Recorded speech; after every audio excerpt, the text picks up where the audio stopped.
All right, boys and girls, today we are going to read a story called The Legend of the Lady Slipper by Lise Lunge Larson and Margie Prius, illustrated by Andrea Arroyo. So there's the title. And this is an Ojibwe tale.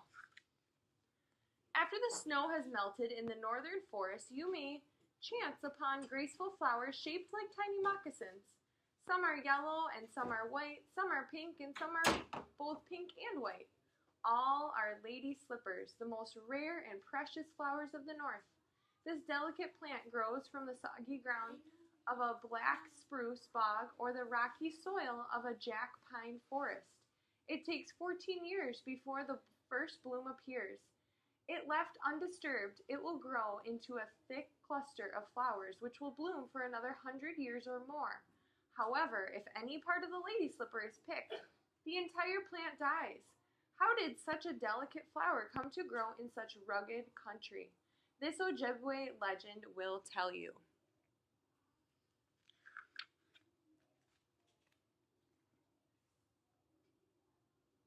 Move with the group, please.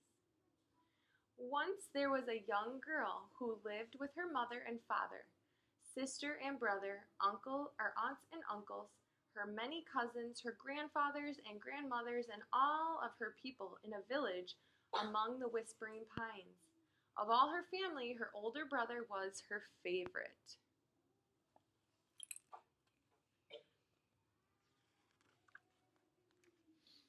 He was as strong as a bear, as fast as a rabbit, and as smart as a fox. Because of these traits, he was the messenger for the village. When he went on his journeys, the little girl begged to go along with him, but all he would say was, "Maybe tomorrow."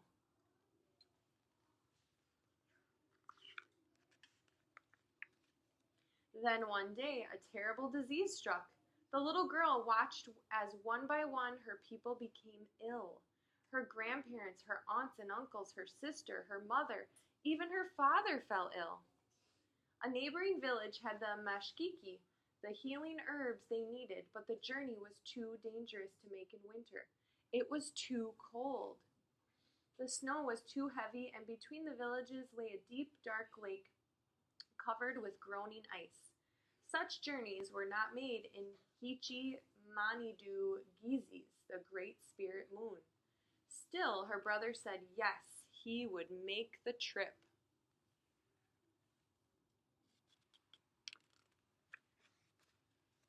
But then, even he became ill. Now the little girl thought surely there was no one else to go, unless she herself were to make the journey. Maybe tomorrow, she thought, but looking at her brother, his face bright with fever, she knew she had to leave right away.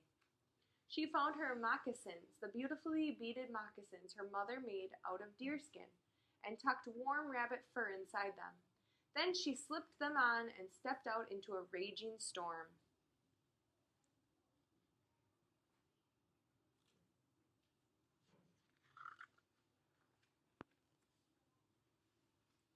Trees lashed about in the wind, rattling their branches. Falling snow stung her face. "Mashka Wiusin," it hissed. "Be strong." The girl bent her head and stalked like a bear into the storm. The snow tugged at her, but she charged through it, plunging into the wind.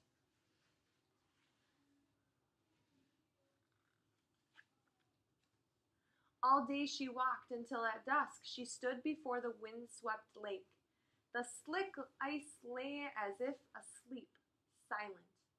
On the far shore the wigwams of the other village glowed warmly.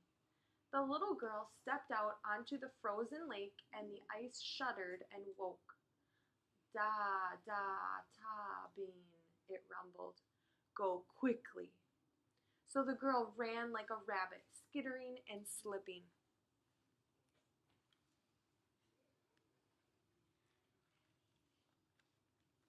When she reached the other side, all the people rushed out to meet her. She told them her story, and when she finished, she saw their faces glowing with admiration. Then an old woman swept her up and carried her into a lodge. She fed the little girl roasted venison and warm tea. She tucked her in with soft robes. The girl was almost asleep when she remembered the medicines. "The mashkiki," she muttered.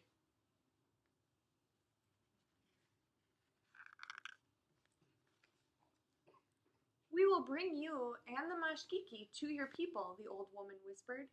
"Tomorrow. It is too dark and too cold to travel tonight." But when the little girl closed her eyes, she saw the sad, pale faces of her family, her friends, and her brother, and she knew she must leave right away. She rose quietly, gathered up the medicine bundle, and crept out. The storm had stopped. Now all was deep, cold, and silence, except the popping and cracking of the trees.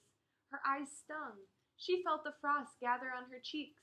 She pulled her robe tight and hurried across the lake.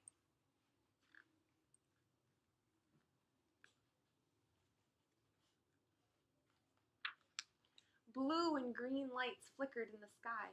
She knew the lights were the spirits of the dead, gaily dressed, rising and falling in the steps of a dance. Jiba Yagni Miwag, her people called them, the Northern Lights. What if someone from her family or one of her people were to join them because she had been so slow? She left the lake and quickened her pace, keeping her eyes on the lights in the sky.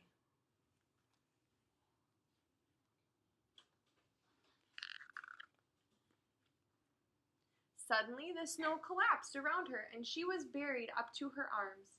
She kicked and punched the snow. That was no use. She turned her little legs as fast as she could, as if to run out of the snow that only dug her in deeper. Above her, the dancing spirits leapt and spun. Maybe she would be the next one among them, she thought. She fell back, exhausted. Ni bwa kan, the snow around her whispered. Be wise. Yes, she must be smart, like the fox who thinks his way around the trap.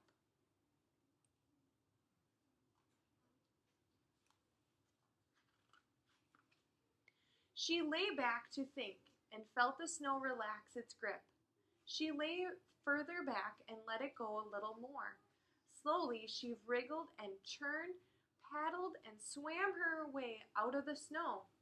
Ho, wah, she sang out. Her feet were free. But then, Gawin! Oh no, she cried. Her feet were bare and cold. Her moccasins were gone, buried deep in the drift. She dug in the snow, but it was too soft and loose. She wiped her nose on her sleeve and continued on barefoot.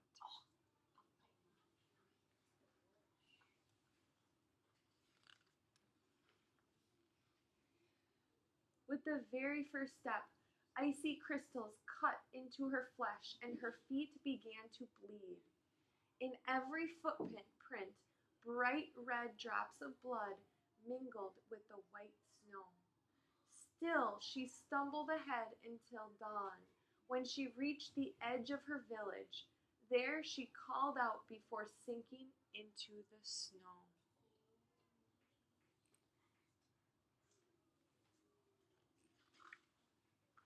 The people from her village, even some of the sick ones, ran out when they heard her cry. Zach, I need you to move, and I'm sad that I have to say this in the video, but I need you to move away because I don't want you in the background, and I want you to be able to see the pictures, okay? So please move now. Why don't you go sit next to Miss Deb over there, okay? The people from her village, even some of the sick ones, ran out when they heard her cry. They carried her back to the lodge and wrapped her swollen and bleeding feet in thick, warm deerskins.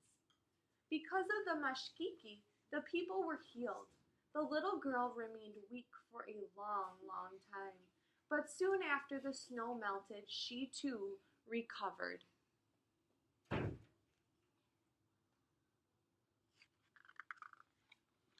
When the forest turned green, she and her brother went to search for her lost moccasins. What they found there filled them with wonder. On the very spot where she had lost her moccasins and wherever she had stepped with her bleeding feet, beautiful new flowers grew. They were pink and white, shaped just like little moccasins the girl had worn on her journey.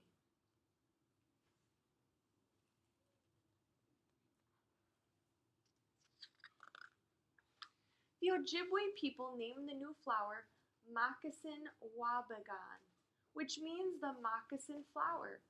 Today, it is also called the lady slipper. The people gave the little girl her name too, Waone, or little flower, because although she was strong as a bear, fast as a rabbit, and smart as a fox, she was also as lovely and rare as a wild spring flower. The end.